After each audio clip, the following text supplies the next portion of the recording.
The city of Peoria, some 2.5 miles south of Chicago in the US state of Illinois, has struggled in recent years. It was once the center for America's booming liquor industry, and more recently known for manufacturing.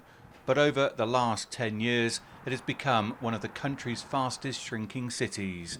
Some help, though, is at hand. Hi, my name is Angie, and I'm not a realtor, but I live in super affordable Peoria, Illinois, and I think you should live here too.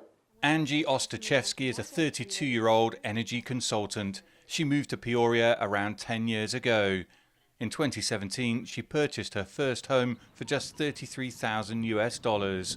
During the pandemic, she began doing TikTok videos about housing as well as things to do in the city. So I started posting videos in October 2020, and then a few months after I started, some of the tours went viral, and then the first person told me that they actually moved here because of my video, and I was shocked. A key attraction is affordability.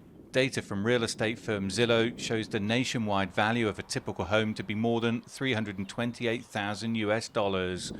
That compares to just over $128,000 in Peoria. I really focus on people of color and LGBTQ plus people, and people who never thought they'd be able to afford a home, because that's me.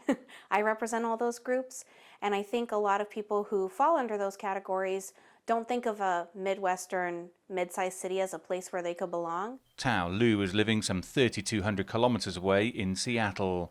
She moved to Peoria with her partner after watching one of Angie's TikToks. For some reason, out of the blue, we saw Angie's TikTok when she was doing a story about a house that was $50,000, and we were like, that's impossible. We were just kind of said, okay, let's explore, and ended up in Peoria because of how affordable it is. Ostachevsky continues to dedicate time and energy to her social media posts. She estimates that the number of people that have been persuaded to move to Peoria because of her posts now tops more than 300, and she feels she's just getting started.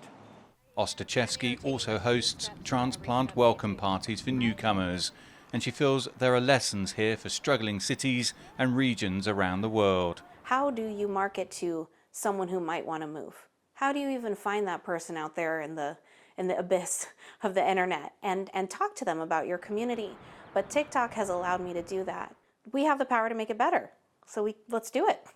This is a city that still has some way to go to return to its former glory, but these potentially are the shoots of an unlikely revival. Dan Williams, CGTN, Peoria, Illinois.